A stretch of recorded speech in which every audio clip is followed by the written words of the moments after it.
avec la joie qu'il faut.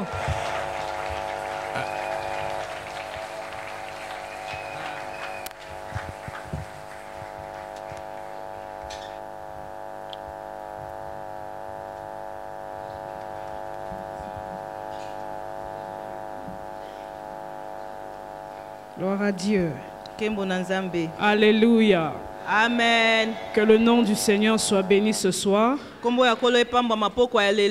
Je te salue dans le nom de Jésus. Et je crois que ce soir, le Seigneur va encore nous faire du bien.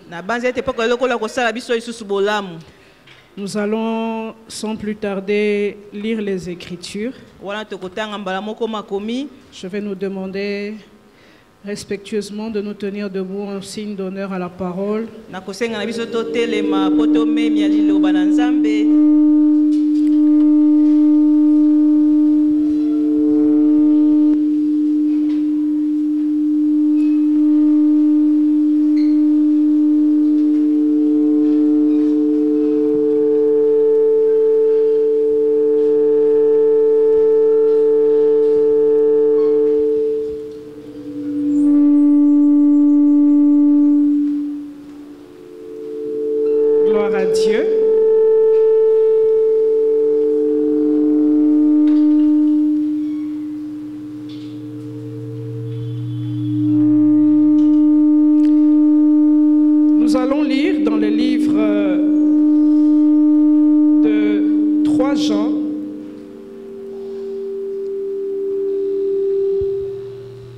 Petit problème technique, on attend un peu.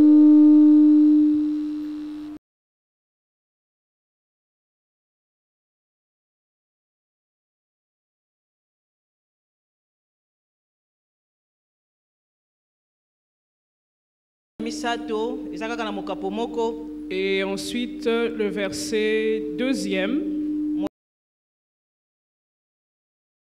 Livre de Genèse, chapitre 39.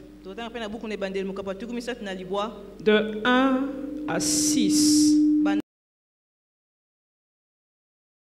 Au nom de Jésus. L'ancien Agaius, le bien-aimé que j'aime dans la vérité. Bien-aimé, je souhaite que tu prospères à tous égards et sois en bonne santé, comme prospère l'état de ton âme. Genèse 39. Du 1er au 6e verset. On fit descendre Joseph en Égypte et Potiphar, officier de Pharaon, chef des gardes égyptiens, l'acheta des Ismaélites qui l'y avaient fait descendre. L'Éternel fut avec lui et la prospérité l'accompagna. Il habitait dans la maison de son maître, l'Égyptien.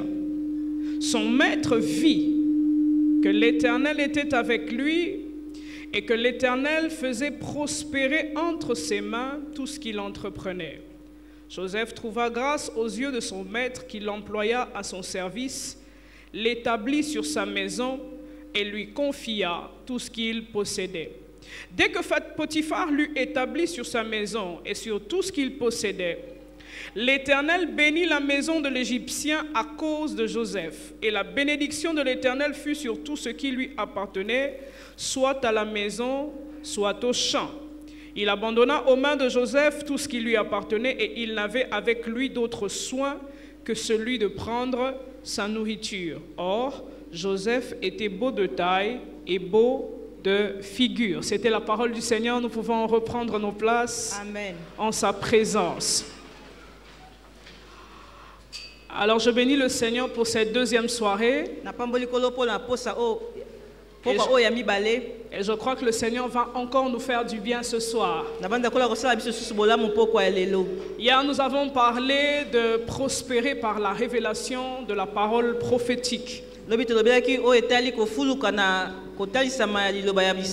Et nous avons vu comment, à travers la parole prophétique,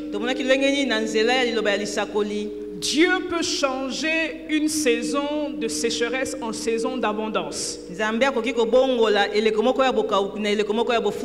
Nous avons vu comment par la parole prophétique, Une atmosphère de sécheresse peut être changée en atmosphère de prospérité.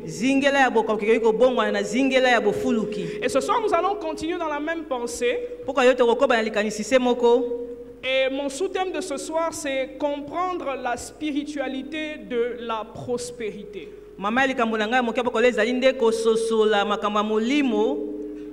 Comprendre la spiritualité de la prospérité.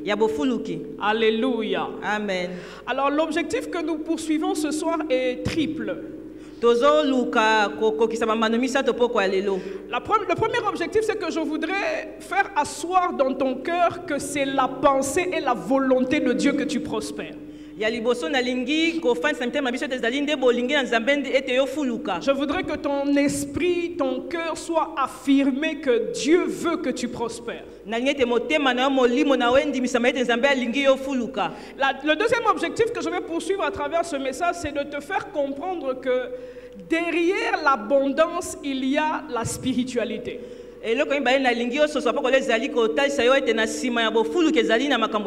Il y a une dimension spirituelle attachée à tout celui qui veut vivre la prospérité.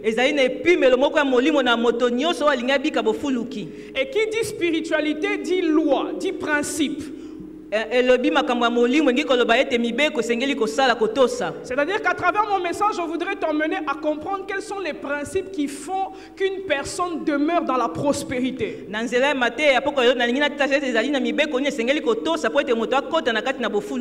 La Bible dit, je souhaite que tu prospères à tous égards et que tu sois en bonne santé comme prospère l'état de ton âme. Je vais confirmer ce soir que c'est la volonté de Dieu que nous puissions prospérer. Peuple de Dieu, pendant longtemps, on a essayé de nous faire croire que rester chrétien signifiait rester pauvre. On nous a fait croire que la chrétienté rimait avec la pauvreté. Mais ce soir, je viens corriger par la parole de Dieu la pensée selon laquelle tu ne peux pas être prospère sur le plan matériel, financier et que sais-je encore.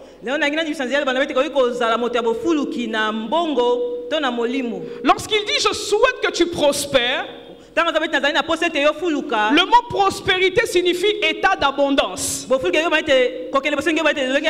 il est en train de dire je souhaite que tu vives dans un état d'abondance. J'aimerais dire à quelqu'un le fait que tu manques ne glorifie pas Dieu. J'étais en train de dire le manque dans ta vie ne glorifie pas Dieu. Si Dieu voulait que l'homme vive dans le manque, il n'aurait pas créé l'Éden avant l'homme. C'est-à-dire que dans la pensée de Dieu, l'homme ne vient pas pour courir après les choses, mais l'homme vient pour gérer les choses. Dans la mentalité de Dieu par rapport à la prospérité, c'est qu'en réalité la prospérité n'est pas liée à l'effort. Permets-moi de bousculer ta théologie ce soir. Je vais bousculer ta manière de penser ce soir. Alléluia. La Bible dit dans Genèse chapitre 2 le verset 15, l'Éternel Dieu prit l'homme et le plaça dans le jardin d'Éden pour le cultiver et le garder. Lorsque tu lis ce texte, tu peux avoir l'impression que cultiver signifie travailler fort. Mais en réalité, le mot cultiver ici signifie labourer. En d'autres termes, Dieu place l'homme dans un environnement où la terre produit naturellement. L'homme ne doit pas cultiver pour faire produire, mais cultiver pour entretenir. En d'autres termes, Dieu ne crée pas l'homme pour qu'il puisse prospérer par un effort, mais par un maintien. Donc prospérer, c'est atteindre un état d'abondance, une augmentation des richesses. Mais si on va plus loin, on touche aussi à un état de progrès. Donc quand il dit je souhaite que tu prospères, il est en train de dire je souhaite que tu deviennes abondant dans tes richesses. Je souhaite que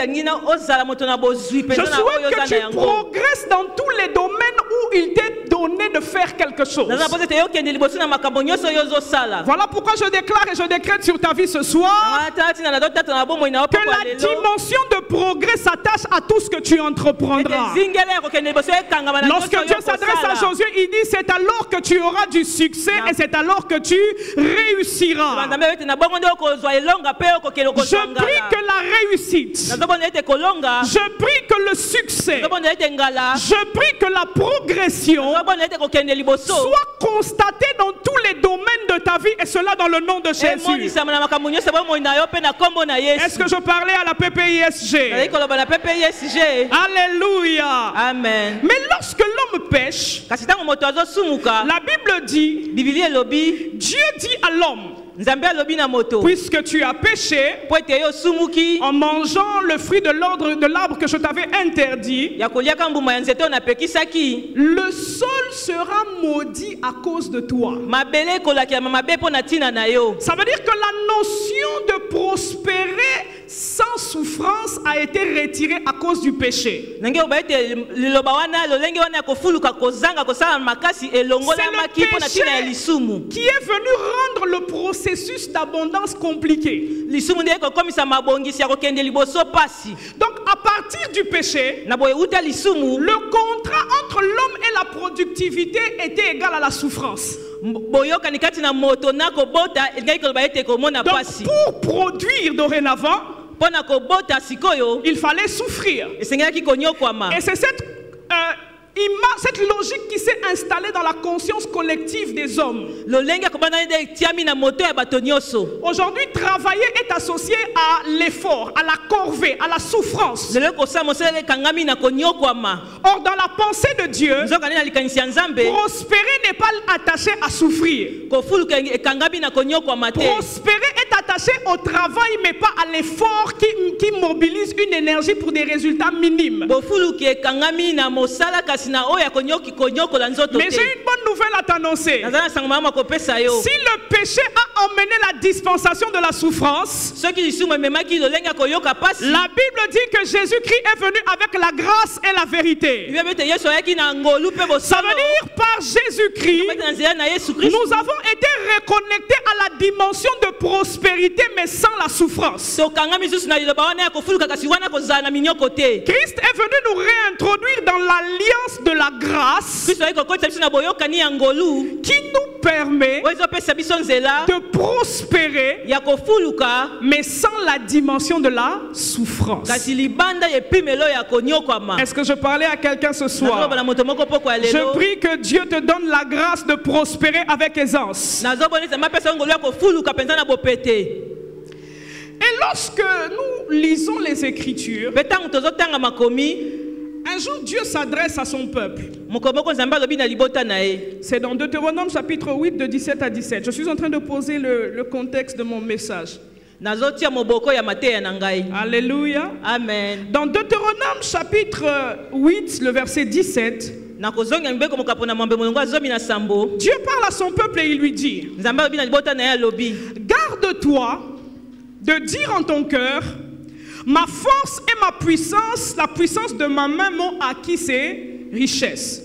Souviens-toi de l'Éternel ton Dieu, car c'est lui qui te donnera de la force pour les acquérir, afin de confirmer comme il le fait aujourd'hui son alliance qu'il a jurée à tes pères. Alléluia. Amen. Donc Dieu est en train de dire à Israël, parce que tu es mon peuple et que j'ai fait alliance avec toi, je t'interdis de penser qu'un jour ta prospérité est liée à ton effort. Dieu n'est pas en train de réprimander la pensée du travail. Mais Dieu ne veut pas que tu puisses croire que l'abondance est lié à ton effort. Il dit, garde-toi de dire en ton cœur. Ça veut dire, ça ne doit même pas traverser ta pensée que si je prospère, c'est parce que je suis intelligent. Que si je prospère, c'est parce que j'ai des relations. Que si je prospère, c'est parce que j'ai une certaine forme d'intelligence. En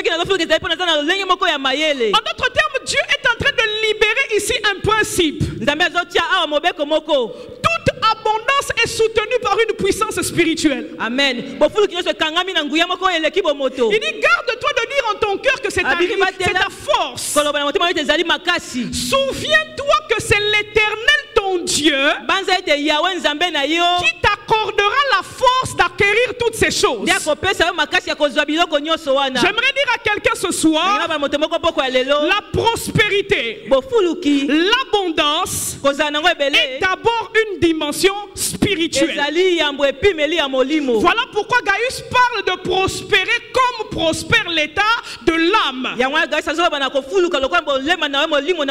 Parce qu'en réalité, c'est la dimension spirituelle qui génère les acquisitions et la possession.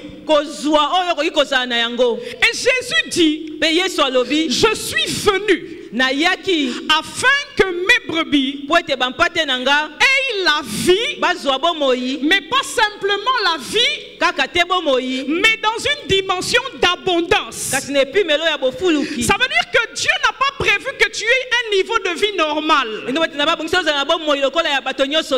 Est-ce que je suis en train de parler à quelqu'un? On dirait que je ne suis pas en train de parler à la PPISG. Je vais te le redire autrement. Dans la mentalité de Dieu, ta vie ne doit pas dépendre d'un minimum.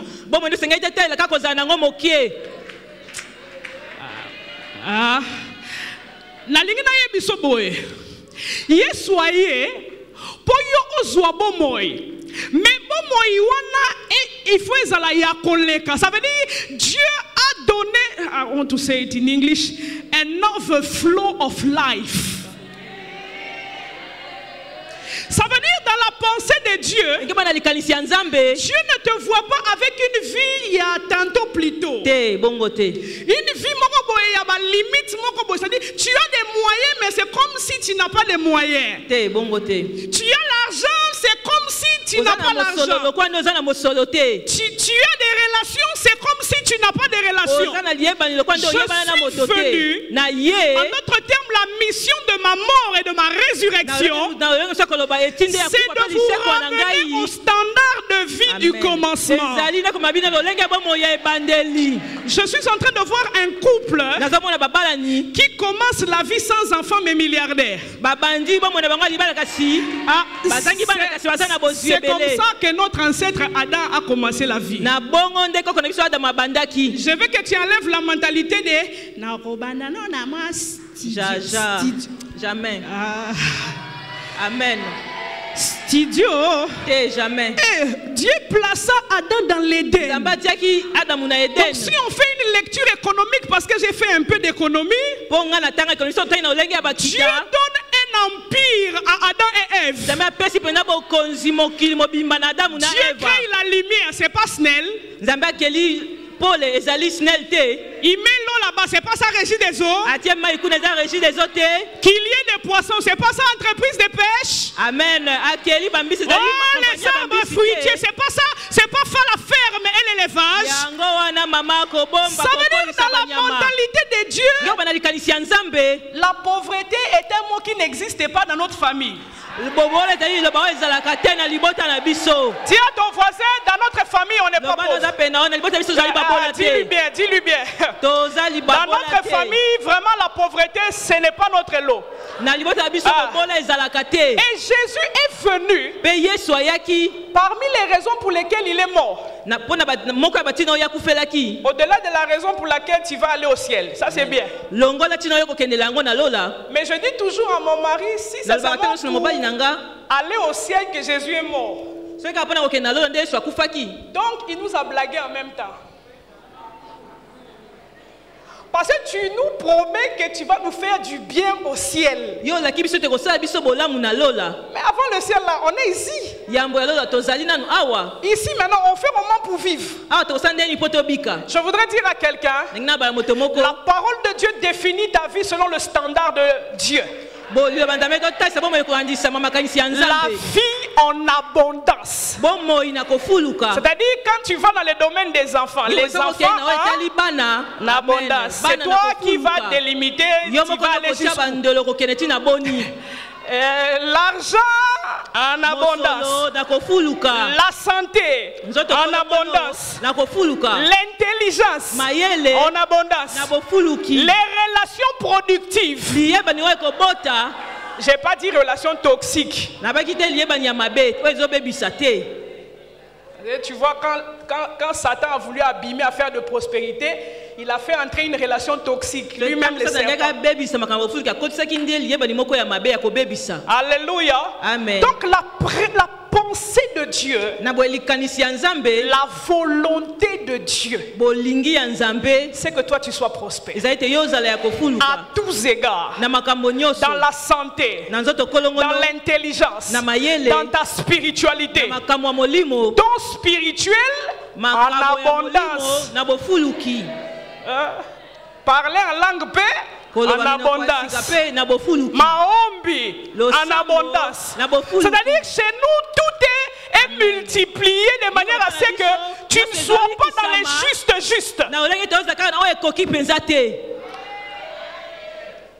Mais lorsque je réfléchis à cette affaire d'abondance et de prospérité,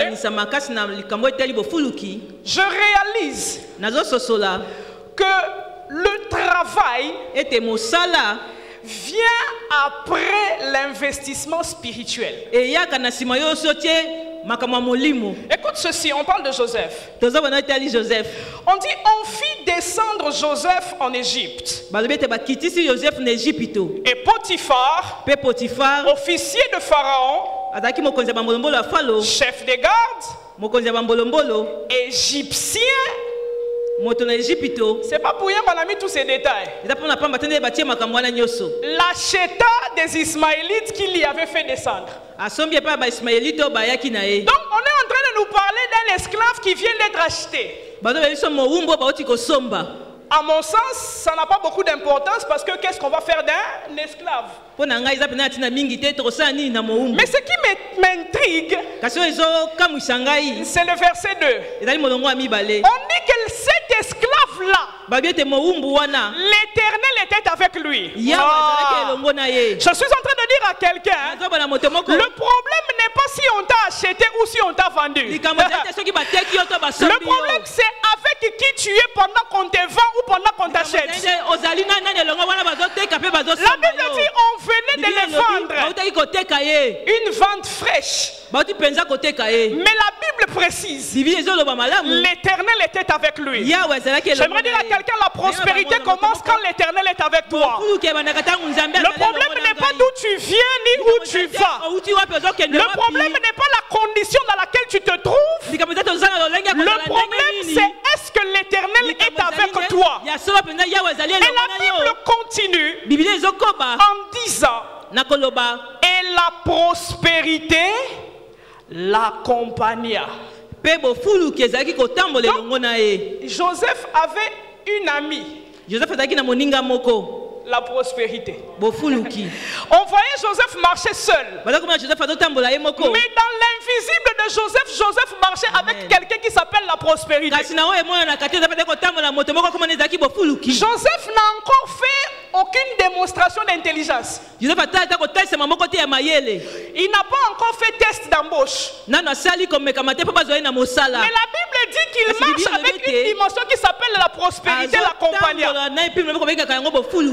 La Bible dit quand il entre dans la maison de son maître l'Égyptien. Pourquoi on dit l'Égyptien? C'est pour te montrer qu'ils n'étaient pas du même monde. Potiphar était occultiste. Potiphar azalaki moto na soloka. Joseph était fils de Dieu. Joseph azalaki mwana ya Nzambe. Mais la prospérité qui accompagnait Joseph kasi bofulu ke zali kotambola elongo na Joseph est entré dans la maison d'un occultiste. Koti na ndako ya moto na soloka. Bizarrement, Potiphar n'a rien bloqué. Kokama penza Potiphar akangaki eloko moko te. Ça veut dire que tu vois tes excuses bidons du genre je ne réussis pas parce que dans notre famille il y a des sorciers. Mon ami, tu mens. Tu mens. Donc la prospérité qui accompagnait Joseph savait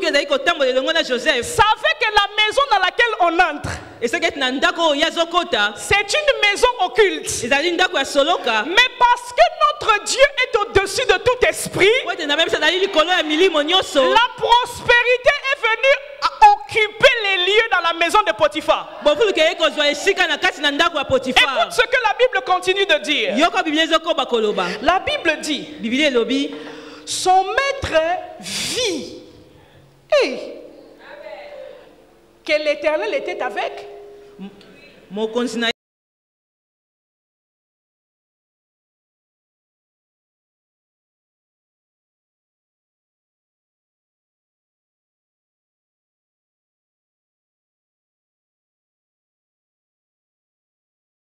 Toi, tu n'es pas appelé à prospérer, mais si tu t'allies à quelqu'un qui a la prospérité, qui l'accompagne.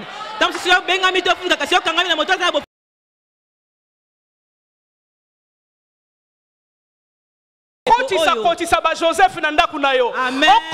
Joseph na entreprise nayo. Je te dis, il y a des gens quand ils entrent dans ta vie, ils viennent avec une bonne énergie, comme disent ceux-là. Potiphar vit que l'Éternel était avec lui et que l'Éternel faisait prospérer entre ses mains tous ceux qui l'entreprenaient. Tu sais, quand la dimension de l'abondance spirituelle est avec toi, tu peux commencer les commerces de gratana de 2000 francs. On a dit tous ceux qui l'entreprenaient. Ça veut dire si Joseph dit, on va commencer à vendre les beignets devant la parcelle. La prospérité qui l'accompagne a entendu le projet. Et la prospérité commence à attirer les clients devant la parcelle. Si Joseph dit, je sens qu'on doit ajouter encore un dépôt de jus, la prospérité est celle qui va se charger. Même si le dépôt de jus est à les clients vont quitter Gombe et il va venir à Massina parce que toi tu dois prospérer. J'aimerais dire à quelqu'un ce soir, la prospérité c'est d'abord une dimension spirituelle. Voilà pourquoi je t'ai dit hier, je préfère t'apprendre à faire prospérer ton âme parce que ton âme sera comme un aimant qui va commencer à attirer les choses. Dans la pensée de Dieu, et Jésus le confirme, il dit cherchez premièrement le royaume et sa justice et le reste. Ça veut dire nous ne sommes pas de ceux qui courons après les choses. Voilà pourquoi David dit le bonheur et la grâce m'accompagneront. Ça veut dire moi je marche avec deux dimensions qu'on appelle bonheur et grâce. Est-ce que je parle à quelqu'un ce soir? J'aimerais dire à une personne, Dieu veut que tu prospères, mais tu dois comprendre qu'il y a une dimension spirituelle autour de tout ce qui doit prospérer.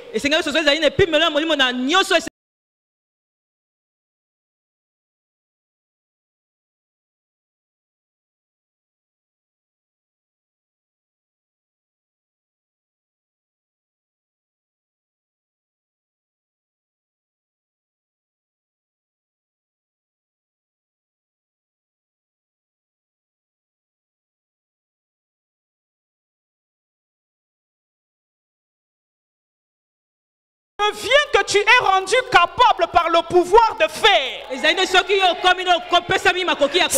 que la première loi qui gère la spiritualité de l'abondance, c'est la loi de la transformation et de la maturité. Paul parle aux enfants, il parle aux Juifs qui ont cru en Jésus. Il leur dit, aussi longtemps que l'héritier est un esclave, il ne diffère en rien d'un mineur. Aussi longtemps que l'héritier est un enfant, il a le même statut qu'un esclave. En d'autres termes, la dimension de la jouissance de l'héritage est activée lorsque l'enfant commence à migrer vers l'adulte. J'aimerais dire à quelqu'un ici, il y a un mariage prêt pour toi il y a longtemps. Il y a des enfants quelque part dans la matrice de Dieu pour toi. Il y a un travail, un poste, des responsabilités pour toi quelque part. Mais la logique spirituelle pour attirer cette prospérité, c'est que toi tu dois commencer par devenir.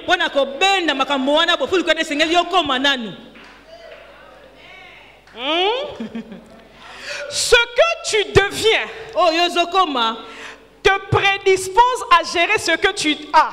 Je n'ai pas dit ce que tu auras. Ce que tu as attend que tu deviennes ce que tu dois être pour t'être confié. Ça veut dire dans la loi de spiritualité de l'abondance, Dieu commence par travailler l'héritier avant de lui donner accès à l'héritage. Voilà pourquoi l'ancien dit à Gaius, il faut que ton âme prospère. Il faut qu'elle fasse des progrès. Il faut que ton âme avance dans la connaissance. Elle doit avancer dans son idéologie. Lorsque ton âme aura atteint la maturité des choses que Dieu a prévues pour toi, la prospérité se manifestera. Ça sera sans effort. Donc la première loi qui intervient dans la spiritualité de la prospérité,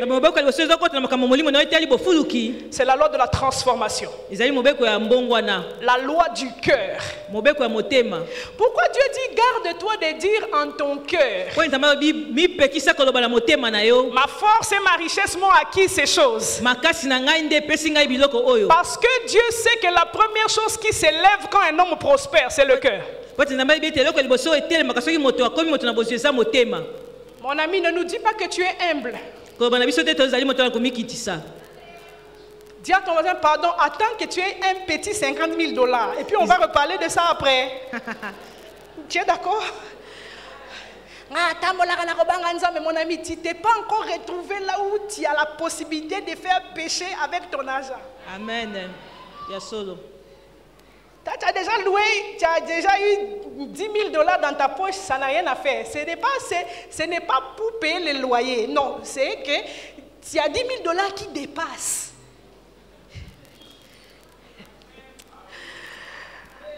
Le Seigneur était en train de me dire quelque chose.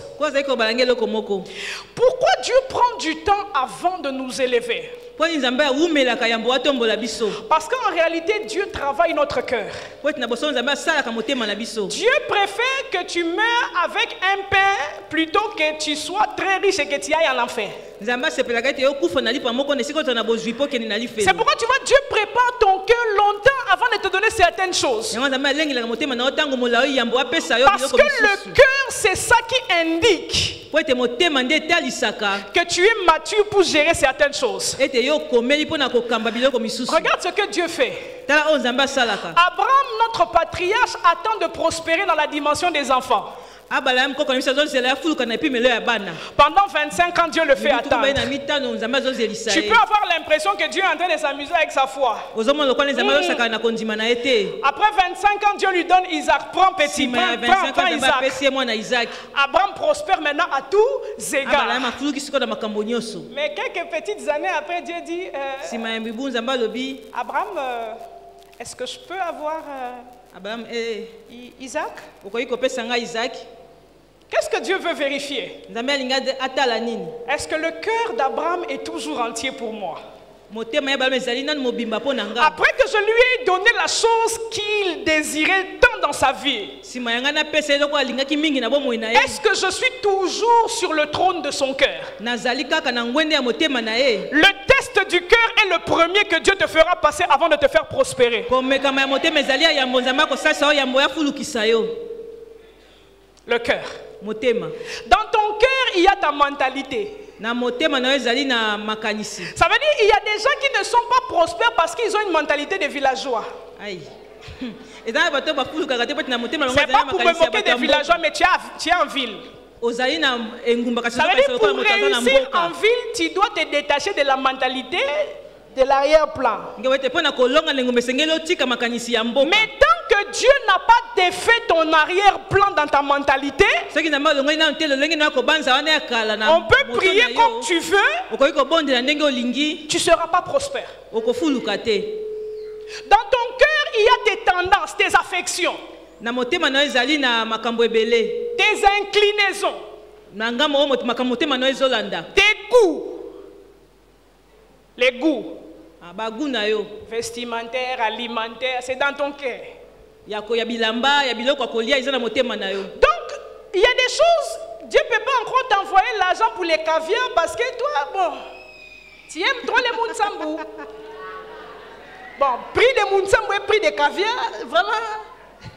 Donc Dieu va te donner selon ton mental, selon tes inclinaisons. Il y a quelqu'un pour lui, tu donnes maison de 2 chambres salon, tu lui as donné chez Raton.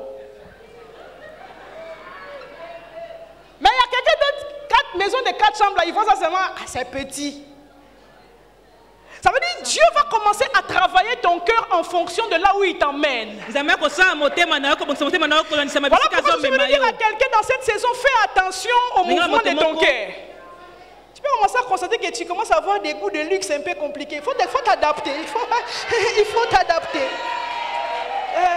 Tu commences à avoir des goûts de prédication un peu élevés. On peut t'amener dans une autre dimension de prospérité.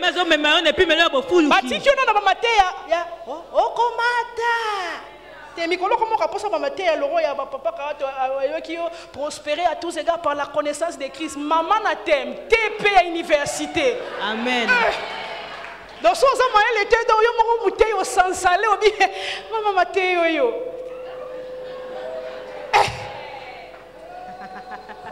Donc il y a des choses que Dieu va commencer à faire entrer dans ton cœur pour commencer à te préparer à la nouvelle saison de prospérité là où il t'emmène. Tu vas voir seulement que l'ami là ne va plus commencer à beaucoup venir. Dieu commence à habituer ton cœur à de nouveaux amis. Pas que les anciens sont mauvais. Mais seulement là où tu vas et ils ne peuvent pas arriver. Et puis là où tu vas, ils ne peuvent pas t'ouvrir la porte. C'est pourquoi tu vois Dieu va emmener quelqu'un comme Joseph dans la prison. Parce qu'il ne peut pas faire connaissance avec les chansons du roi en dehors de la prison. Mais il va les rencontrer comment c'est un carnet d'adresse qu'on peut lever pour lui. Oh my Jesus. Amen. Je prie que Dieu commence à te faire comprendre que tu dois observer ton cœur. Il y a des nouvelles choses qui commencent à entrer dans ton cœur et d'autres qui commencent à sortir quand Dieu veut t'entraîner dans l'atmosphère de l'abondance.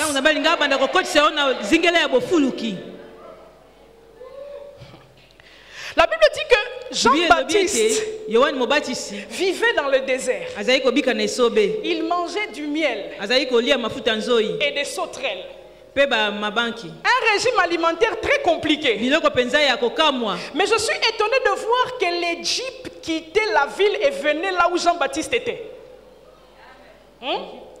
Les gens venaient se faire baptiser. Ça veut dire si tu as ta Jeep et que Jean-Baptiste habite à Kingakati, tu vas quitter ta maison avec ta Jeep pour aller voir un gars qui mange du miel et des sauterelles. J'aimerais dire à quelqu'un, le niveau de transformation intérieure que tu atteins détermine les choses que tu commences à attirer. Tu sais, si tu dois commencer à courir après toutes les choses qui sont attachées à ta destinée, tu vas te fatiguer. Parce que déjà ta destinée, c'est déjà complexe. Amen.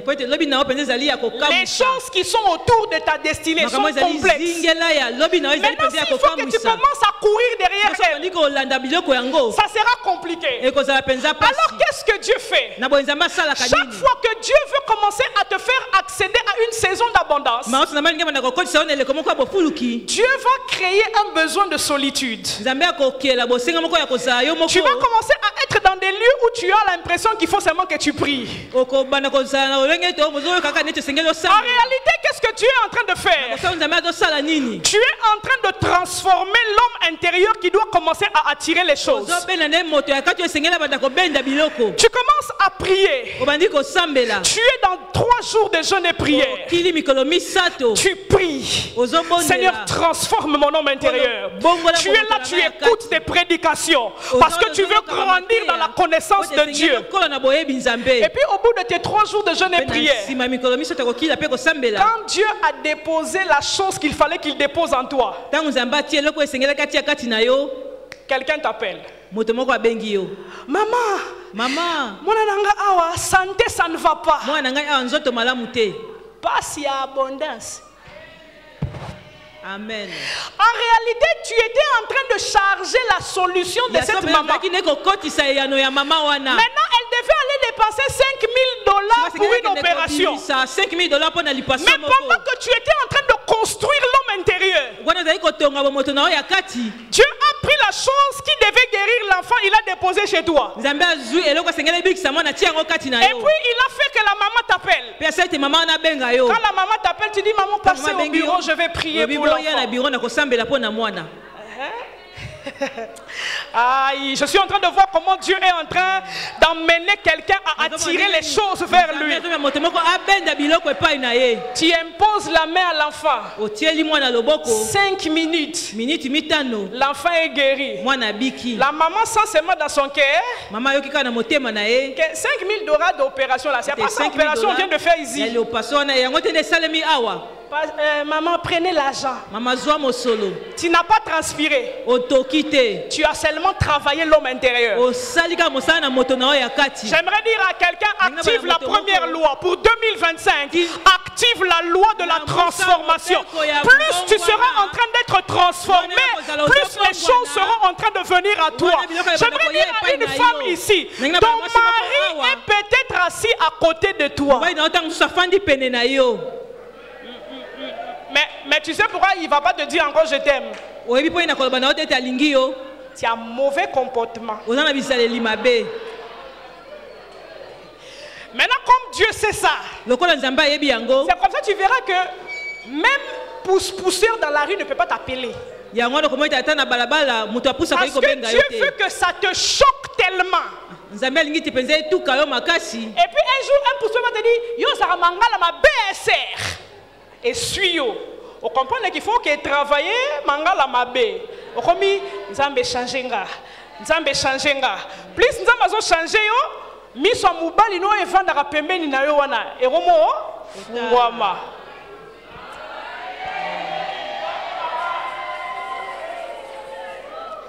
Celui qui doit te nommer n'est pas loin. Ouais, c'est une personne qui peut-être il est seulement derrière toi. Mais le problème c'est que tu n'as pas encore atteint la stature capable de l'appeler. La Bible dit, et le petit enfant, on parle de Jésus, il se fortifiait. Il croissait en sagesse, en stature et en grâce devant Dieu et devant les hommes. Quand la stature a atteint sa dimension, il arrive dans un territoire, il descend seulement du bateau.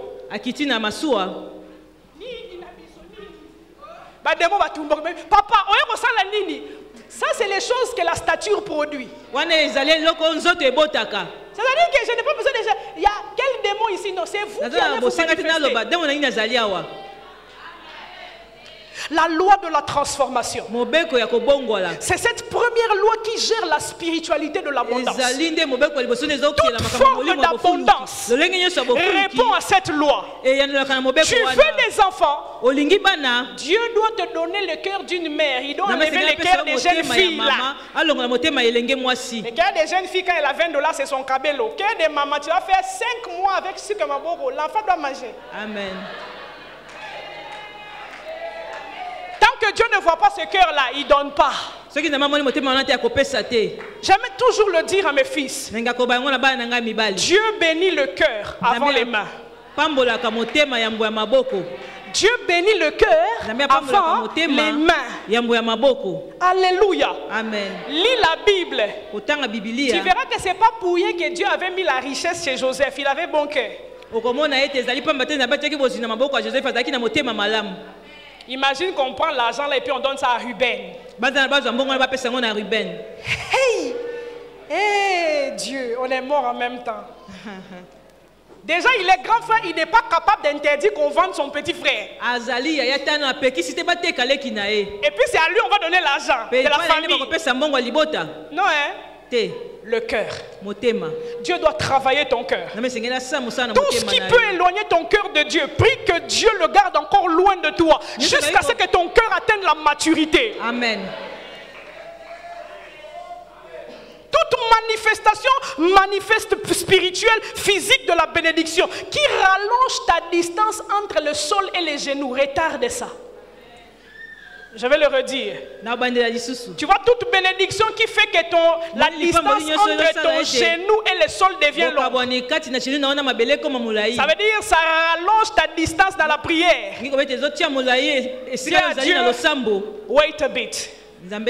Travaille mon cœur, Seigneur. Permets à mon cœur d'atteindre la capacité de gérer ce que tu vas me donner. Et c'est comme ça que nous avons dans nos nations des gens qui ont atteint des pics de prospérité, mais qui sont redescendus tout aussi vite. Parce que le cœur n'était pas préparé à gérer ce genre de gloire.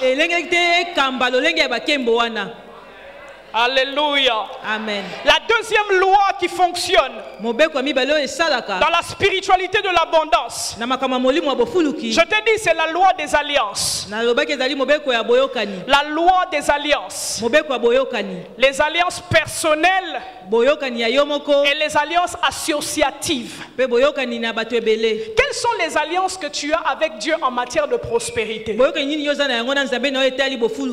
importe le domaine.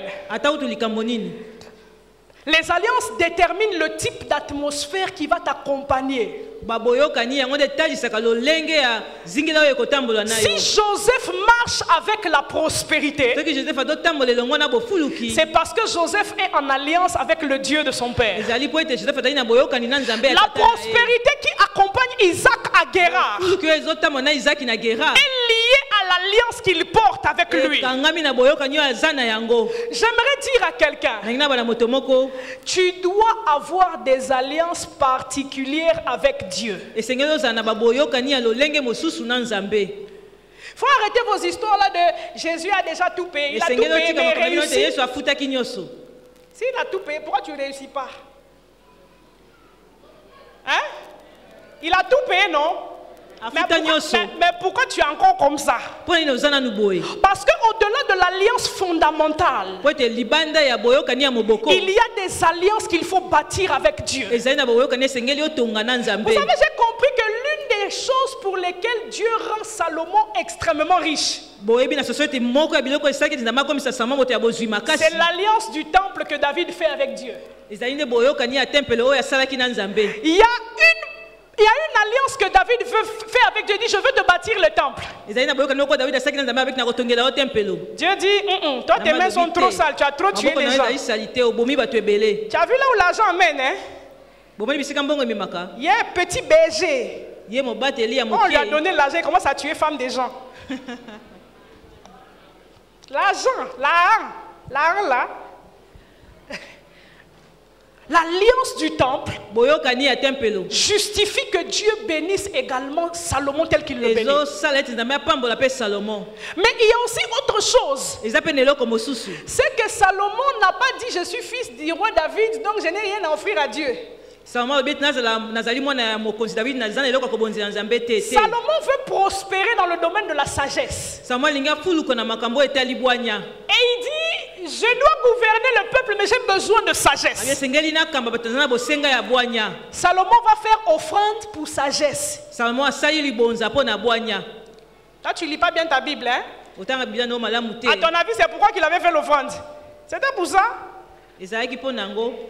Et puis l'offrande là choque Dieu. Il dit, hey, sur la terre, il y a des gens comme le petit là qui peuvent me défier en termes d'offrande. Salomon n'a pas appelé Dieu. Dieu est venu nuitamment. Salomon il dit, Salomon, je suis là. Mon ami, il y a des choses que tu fais et puis Dieu dit, je suis là. Il faut dire, je fais quoi? Parce qu'avec les choses comme ça, moi je n'accepte pas que Bachanga bu. Mais là où tu as un petit nanga est troublé, loba. Amen. Amen. Les alliances. Quelles sont les alliances que tu as avec Dieu? Tu peux faire alliance pour mariage. Ça veut dire que ton mari peut aller partout où il veut, même à Kisangani. On peut même lui jeter 50 pagnes. Le gars va revenir. Tu ne sais pas c'est quelle alliance j'ai fait et puis tu m'as marié. Vous, tu as compris? Tu es loin, mon chéri. Amen. Dans l'affaire de l'alliance de Dieu là, j'étais très loin. C'est toi qui attends que Dieu te fasse prospérer sans alliance. Mais les autres de l'autre côté là, ils savent que si tu veux monter, il faut sacrifier. La loi des alliances et des sacrifices est une loi spirituelle qui attire l'abondance, qui attire la prospérité. Le sacrifice, ce n'est pas seulement l'argent, j'ajoute. Parce qu'aujourd'hui, là, on est devenu trop loin, nous aussi, les pasteurs. On est allé trop loin. C'est seulement l'argent. Sacrifice, c'est aussi, tu peux jeûner. Sacrifice, c'est aussi, tu décides de faire du bien aux orphelins et aux veuves. C'est sacrifice.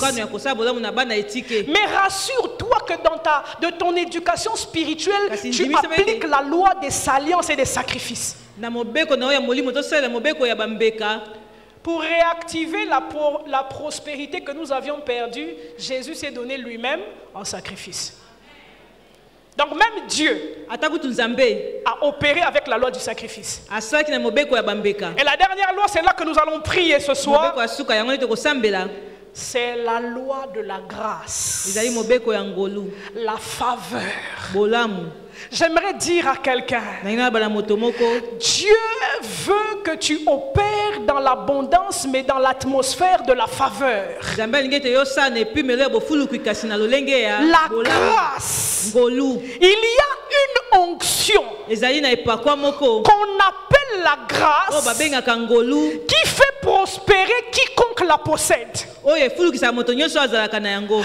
pourquoi lorsque Jésus est venu commencer le ministère, il est allé dans le désert. Il est allé chercher quoi? L'onction, le chemin, la grâce, l'huile qui permet à l'atmosphère de faveur de marcher avec un homme. Si tu veux attirer la richesse ou la prospérité dans un domaine, Tu dois te connecter à l'onction. Tu dois rechercher la faveur de Dieu. La Bible dit que la faveur de l'Éternel était avec Joseph. Et c'est cette faveur-là qui l'a mené partout où il allait. C'est cette faveur qui a fait prospérer l'Égypte dans un temps de famine. Tu as besoin de la grâce. Tu as besoin de la faveur. Tu as besoin de l'onction pour commencer à générer des résultats dans la dimension de la prospérité.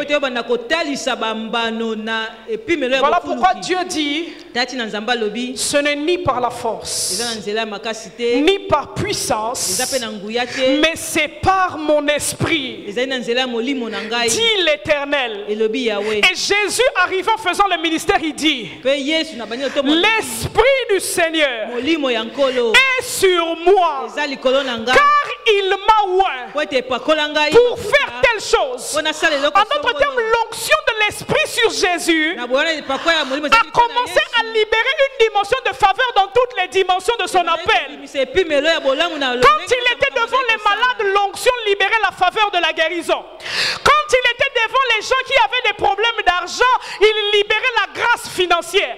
Quand il était devant des gens qui avaient faim, l'onction qui était sur Jésus pouvait multiplier 5 pains et 2 poissons pour nourrir une multitude. J'aimerais dire à quelqu'un ce soir, tu n'as pas besoin de beaucoup de choses. Tu n'as besoin que de la grâce. Tu n'as besoin que de l'onction. Tu n'as besoin que de la faveur. Lorsque la faveur de Dieu commence à reposer sur toi, elle commence à attirer les choses. Voilà pourquoi David dit le bonheur et la grâce. Le bonheur et la grâce m'accompagneront et j'habiterai dans la maison de l'Éternel. Je voudrais que chaque pas de l'année 2025, tu fasses un pas de grâce. Tu fasses un pas de grâce. Tu fasses un pas de grâce. La grâce dans le ministère, la grâce dans les affaires, la grâce dans la santé divine, la grâce dans toutes les relations. Qu'à chaque domaine de ta vie, la grâce de Dieu te localise. C'est la faveur de l'Éternel qui relève notre tête. J'aimerais dire à quelqu'un ce soir, tu ne réussiras pas à cause des muscles. Il y a des gens plus musclés que toi qui échouent. Tu ne réussiras pas à cause de ta beauté. Il y a des femmes plus belles, plus moches que toi, mais qui sont dans des mariages. Tu ne réussiras pas à cause de ton cerveau, mais tu réussiras à cause de la grâce sur ta grâce. La grâce sur ton intelligence, la grâce sur ton travail. Je veux te prier ce soir de te tenir debout. Nous voulons prier pour commencer à dire à Dieu, ou à moi, que ta grâce me localise, que ta grâce localise ma vie. La Bible dit que lorsque Dieu a voulu introduire Saül dans sa dimension de prospérité dans la royauté, Samuel l'a oint. Mais la première chose que Samuel lui a dit, c'est que lorsque l'huile l'a touché, un autre cœur lui fut donné. Radabosa. Je veux que tu commences à prier pour ton cœur. Dis au Seigneur, voici mon cœur devant toi. J'ai été enseigné pendant plusieurs jours au sujet de la prospérité. Mais j'ai appris ce soir que mon cœur est la source de toutes les formes de prospérité. Est-ce que tu peux commencer à prier pour ton cœur? Tu connais ton cœur mieux que personne.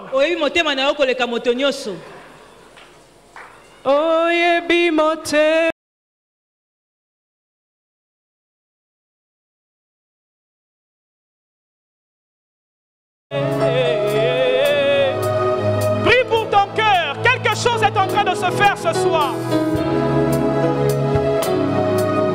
Baba Shaya.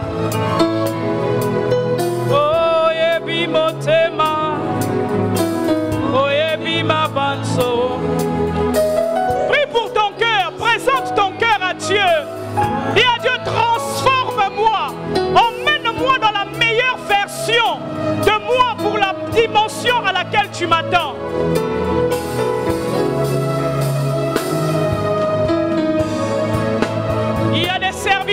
Dieu ici. Dieu t'appelle à une plus grande dimension dans le ministère. Mais ton cœur doit s'élargir. Ton cœur doit s'élargir. La capacité de pardonner, la capacité d'aimer. Dieu veut t'envoyer des brebis. Mais la moutée manini. Je veux vraiment que nous puissions prier. Le son va être bas, mais je veux qu'on prie. Après, je vais rendre le micro. Je veux prier avec toi sur ce point et on va prier pour la grâce et je vais rendre le micro. Je veux que tu fasses un travail pendant 5 minutes avec ton cœur. Sois en train de prier pour ton cœur.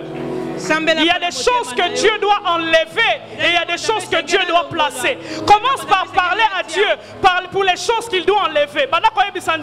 Longola, toute plante que mon père n'a pas plantée, que Dieu le déracine dans ton cœur. Il y a des gens qui ont des racines d'amertume, des racines de trahison. Le cœur est touché. Enlève la jalousie, enlève la rancœur, enlève les sentiments qui m'empêchent de voir ta gloire. Change ma mentalité, Seigneur.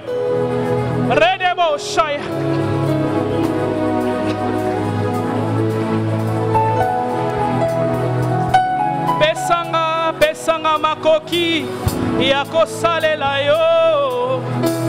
Il y a des gens qui ont un grand appel, mais le problème c'est le cœur. Un cœur instable, un cœur qui fonctionne au gré des vagues.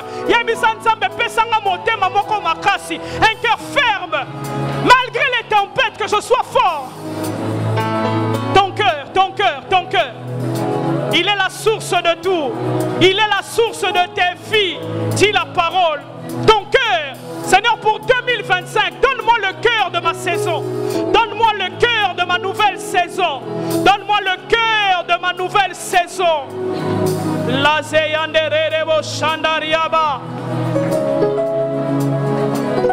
Maintenant, commence à réclamer une nouvelle onction. Demande maintenant l'onction fraîche, l'onction de cette nouvelle saison d'abondance.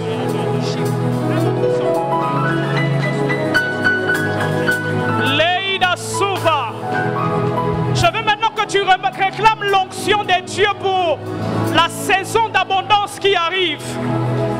Tu dois aller t'enrichissant, tu dois aller prospérant, mais il te faut la grâce, il te faut l'onction.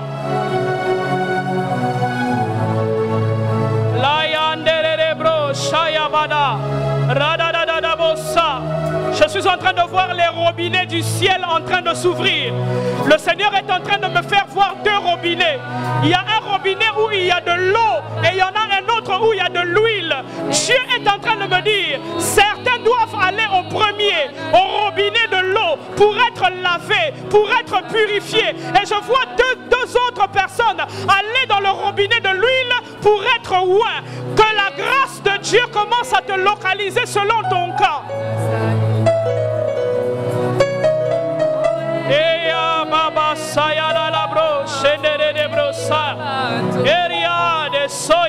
Réclame l'onction pour ta nouvelle saison.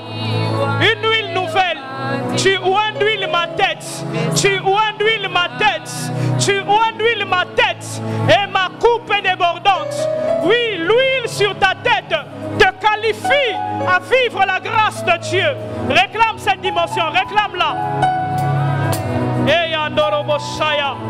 Encore 2 minutes, encore 2 minutes. Que l'huile coule sur toi, qu'elle répare ton cœur et qu'elle redynamise ta vie. Que l'onction des opportunités, l'onction des faveurs, l'onction des percées, Rada Shayaba. Hey, hey, hey, hey. Tiens-moi. Papa, ouais, moi, soutiens-moi, j'ai besoin de toi, j'ai besoin de toi, sans toi je ne peux rien, j'ai besoin de toi, j'ai besoin de toi, ouais, moi, soutiens-moi, papa. J'ai besoin de ton